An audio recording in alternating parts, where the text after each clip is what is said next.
अस्सलाम वालेकुम स्टूडेंट्स, बिस्मिल्लाहिर्रहमानिर्रहीम। स्टूडेंट्स, आज हम जो पढ़ने वाले हैं वो 3.1, 3.2 और चैप्टर नंबर 2 की रिव्यू एक्सरसाइज पढ़ेंगे। 3.1 और 3.2 लोगारिथम के बारे में हैं, जिसमें हम वर्ड टू वर्ड और लाइन टू लाइन इसके बारे में डिस्कस करेंगे। इसी तरह अब मैं स्टार्ट करता हूँ। डियर स्टूडेंट्स, 3.1 में हम क्वेश्चन नंबर 1 को डिस्कस करें। तो क्वेश्चन नंबर 1 है right in scientific notation. Scientific notation को अगर मैं उर्दू में ट्रांसलेट करूं तो वो होता है साइंसी तरकीब। साइंटिफिक नोटेशन को सॉल्व करने के लिए हमें साइंटिफिक नोटेशन के फार्मूले का पता होना चाहिए। साइंटिफिक नोटेशन का जो फार्मूला है a मल्टीप्लाई 10 की पावर n। ए से मुराद होता है पहला बेस जो होती है वो लिखेंगे 10, इसकी बेस है। एन से मुराद जो इसका एक्सपोनेंट होगा। इससे मुराद क्या होता है कि जो हमारे पास पॉइंट होता है, point first non zero digit के साथ आता है। यहाँ पर पॉइंट मेरे पास थर्ड डिजिट के साथ था। इसको जब मैं साइंटिफिक नोटेशन के अंदर चेंज करूंगा तो पॉइंट जो है पहले डिजिट के साथ आएगा, पहला ऐसा डिजिट जो नॉन जीरो हो। तो पॉइंट को मैं जब इसमें सॉल्व करूंगा तो 4 पॉइंट, ये जो पॉइंट इधर था वो इधर आ गया, 4.169 मल्टीप्लाई 10 की पावर 2। ये 2 कैसे आया? देखिए, पॉइंट पहले मेरे पास इधर था, अब मैंने मूव कर इधर किया है, तो कितना मूव हुआ है? 2 प्लेसेस पर मूव हुआ है। तो इट्स मीन कि इसकी पावर क्या हो गई? 2। अगर पॉइंट राइट से लेफ्ट साइड की तरफ मूव होगा तो इसकी पावर +2 में चेंज होगी। अगर पॉइंट लेफ्ट से राइट की तरफ मूव होता तो इसकी पावर -2 में चेंज होती। तो पॉइंट मेरे पास राइट से लेफ्ट साइड पर मूव हुआ है, इसलिए इसका जो आंसर आया 4.169 मल्टीप्लाई 10 की पावर 2। इसी तरह इसका जो एक और पार्ट है 83,000, इसके साथ पॉइंट कहीं नहीं था, इसलिए मैंने पॉइंट लास्ट में लगाया। जिसका पॉइंट कहीं नहीं होता उसका पॉइंट लास्ट में आता है। साइंटिफिक नोटेशन का मैंने यहाँ पर फार्मूला लिखा a मल्टीप्लाई 10 की पावर n। तो पॉइंट मेरे पास इधर था, पॉइंट मैं उधर लगाऊंगा ऐसा फर्स्ट डिजिट नॉन जीरो हो। तो नॉन जीरो डिजिट फर्स्ट 8 था, 8 के साथ पॉइंट आया 8.3 मल्टीप्लाई पॉइंट मूव हुआ है 1 2 3 4 प्लेसेस पर, इसलिए 10 की पावर 4। क्वेश्चन नंबर 2 जो है राइट इन ऑर्डिनरी नोटेशन। ये क्या होता है कि इसको हम इसके बिल्कुल ही उलट करेंगे कि जो हमारे पास साइंटिफिक में होता है उसको हम ऑर्डिनरी में चेंज करते हैं, जो ऑर्डिनरी होता है उसको हम साइंटिफिक नोटेशन के अंदर चेंज करेंगे। इसका जो सेकंड पार्ट है 5.06 मल्टीप्लाई 10 की पावर 10।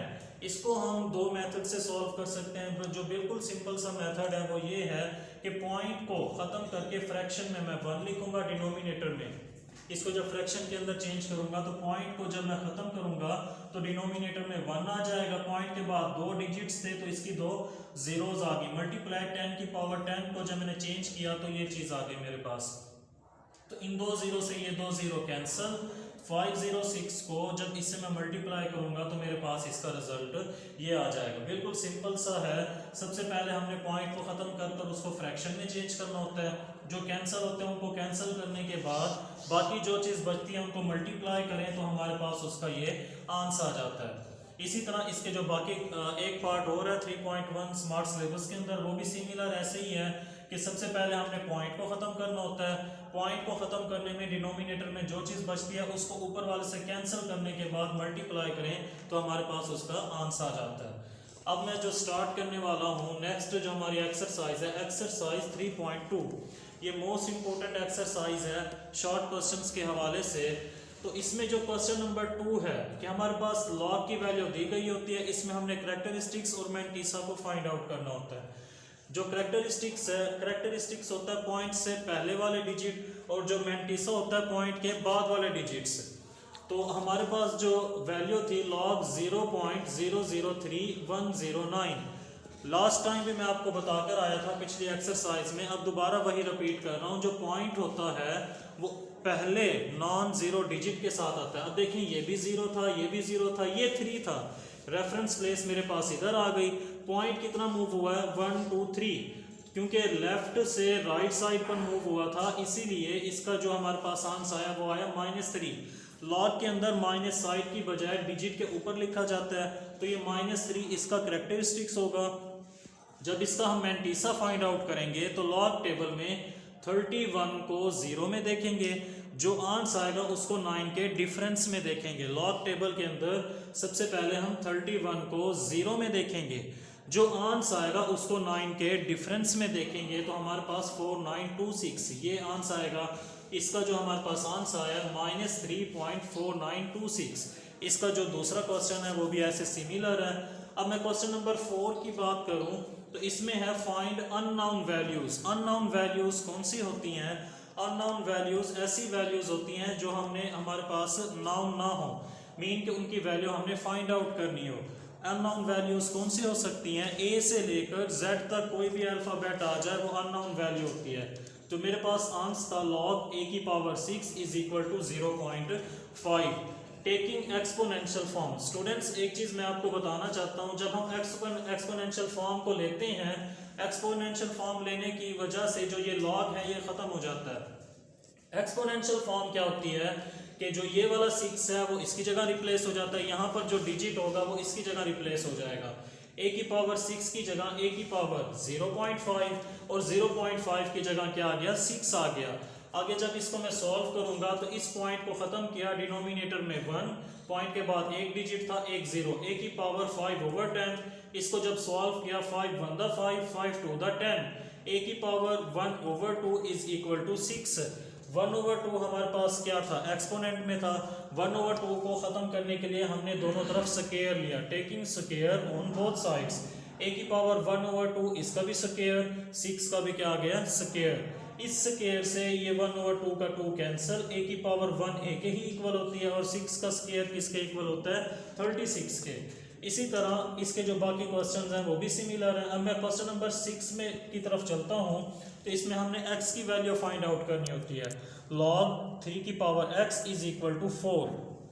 तो यहाँ पर मैंने इसको डायरेक्ट किया है। ये भी सेम वैसे ही होगा जैसे हम पिछला क्वेश्चन करके आए हैं, टेकिंग एक्सपोनेंशियल फॉर्म। तो यहाँ पर हम लिखेंगे टेकिंग एक्सपोनेंशियल फॉर्म। जब एक्सपोनेंशियल फॉर्म ली जाती है तो ये log कैंसिल हो जाएगा, x की जगह 4, 4 की जगह x, ये दोनों आपस में रिप्लेस हो जाएंगे। 3 की पावर 4, x की जगह हमारे पास 4 आ गया और 4 की जगह क्या आ जाएगा? x। 3 की पावर 4 का मतलब है 3 को हम 4 टाइम मल्टीप्लाई करेंगे, 3 3 द 9, 9 3 द 27, 27 को 3 से मल्टीप्लाई करेंगे तो 81, x इज इक्वल टू 81। ये हमारा आज का टेस्ट था 3.1 और 3.2। जो नेक्स्ट है वो है हमारे पास चैप्टर नंबर 12 में। चैप्टर नंबर 12 की रिव्यू एक्सरसाइज थी। इसमें 2 क्वेश्चंस हमने करने थे, एक क्वेश्चन नंबर 4 और एक था क्वेश्चन नंबर 5। क्वेश्चन नंबर 4 आप खुद कीजिएगा, वो सिमिलर है। क्वेश्चन नंबर 5 आपको मैं यहाँ पर क्या करता हूँ बता देता हूँ। हमारे पास एक ट्राइंगल दी जाएगी, ट्राइंगल है LMO और LNO। जो L और M है इसकी मेजरमेंट है 2x + 6। जो L और N है इसकी मेजरमेंट दी हुई है 18। इसको दो बराबर हिस्सों में डिवाइड किया हुआ है, जिसको O का नाम दिया है, इस प्लेस को M का नाम और इसको 2 का नाम। आप 8th क्लास में पढ़कर आए हैं, जो आपके पास कॉन्ग्रुएंट ट्राइंगल होती है उसमें आमने सामने वाले जो हमारे पास एंगल्स होते हैं वो इक्वल होते हैं। इसलिए 2x + 6 किसके इक्वल होगा? 18 के। और जो यहाँ पर दो बराबर हिस्सों में डिवाइड होता है वो इक्वल होते हैं, m इज इक्वल टू होगा 12 के। इस वजह से ये दोनों इक्वल थे, 2x + 6 और 18, तो मैंने इनको इक्वल कर दिया। ये दोनों इक्वल थे, m इज इक्वल टू 12। ये ज़्यादा डिटेल में मैं नहीं जाता क्योंकि आप प्रीवियस क्लासेस में ये चीज़ पढ़कर आए हैं 8th क्लास में। तो इसमें x की वैल्यू जब मैं लूँगा तो 2x + 6 इधर आकर -6, 2x 18 - 6 क्या हो जाएगा? 12। हमने x की वैल्यू लेनी थी, x के साथ 2 मल्टीप्लाई हो रहा था, इधर आकर डिवाइड हुआ तो x इज इक्वल टू क्या आ गया? 6 आ गया। ये इसका आंसर था। इसका क्वेश्चन नंबर 4 भी सिमिलर ऐसे ही है।